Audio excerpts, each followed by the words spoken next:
One of the most frustrating things about calisthenics and working out in general is when you hit a plateau, when there's a lack of progression in the movement that you're trying to attempt and develop.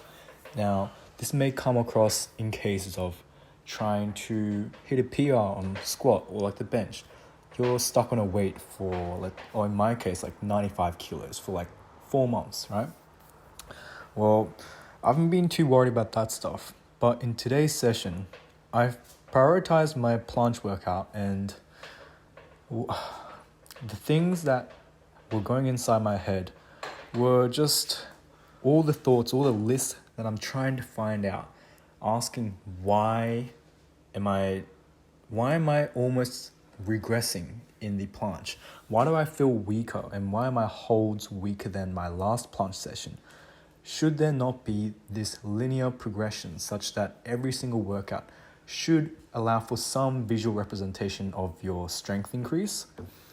So I was thinking about that and there was a lot of thoughts. I was like, am I recovering enough? My sleep schedule's pretty bad. Am I eating enough? And the last thing, well, not the last thing, but the one thing that I just did not want to think about was, am I not recovering enough from my last planche workout, which was 2 days ago? I always had this impression that I was able to recover fast enough for the planche if I had at least 48 hours to recover. Now, considering this, well, since the planche is such a strength-dependent workout, it's an isometric hold that demands technique, balance, and strength. All of that combined, and that's why it's such a strenuous workout and such a difficult exercise that requires a long investment of time for progression. And, one thing that I need to accept, and I am still trying to follow in my journey, is to accept the fact that your progression is not going to be linear. You are definitely not going to see improvements every single workout session. But just because you don't see progression doesn't necessarily mean that workout in its entirety was to vain, right? It doesn't mean that workout was useless. You're still getting some form of training stimulus. Now, when I was thinking about this, I remember recalling a case study regarding the supposed linear progression of strength. Now, if we range it out and stretch it out into a longer duration, so if we were to span it out into like 1 year or so, then, well, it may come across as a linear progression, right? This is more so in the intermediate region. The beginner is obviously explosive in growth. But in that intermediate stage, it seems like it's linear. But once you zoom into it, you recognize that there are those dips, right? There are going to be specific cases where immediately after you develop that training stimulus, you are going to be fatigued. You're going to lack that strength in order to redo those exact same repetitions, durations, those leans and those holds, right? So, my thoughts were, my experience with calisthenics is that it's enjoyable, it's fun, and there's a lot of development that you can have in those dynamic and isometric holds. But there's such a large disparity and complexity in those, I guess, the range of things you can do in calisthenics, which makes it all the more interesting, but all the more frustrating. Now, this consists of, I think, I can place into two different types of categories. An issue of progression in technique versus progression in strength. Now, technique is what let's say, for example, the muscle up, right? The muscle up, in my case, well, in a lot of cases, a lot of people actually have the pulling explosive strength and the push strength in order to perform the muscle up. And yet, why can't they? Well, there's a disparity in the technique.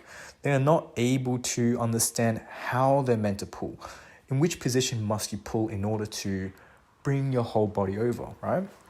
So it's about applying that strength in that specific position and that movement in order to obtain that technique and perform that movement. Well, I didn't really have too much problem with those kinds of progression, right? Because that kind of progression more so requires a bit of a neurological understanding, like the typical mind muscle connection for that particular movement. As soon as you hit that movement, that muscle up, you instantly are able to perform that muscle up with a lot higher consistency because you've ingrained that technique into your mind. And when I thought about that, I was like, well, this is so much more different to the planche because the planche demands such strength in that isometric position. They are your body weight, the amount of weight that you're trying to hold on your joints and your muscles, right? And your ligaments, it's so demanding that the technique area is more of a polishing side compared to the in general strength that you require. And I was thinking, is the training stimulus I am applying too early for that super compensation to come back up? And am I not planning those planche workouts thoroughly enough in order to compensate for that fatigue I get from that stimulus?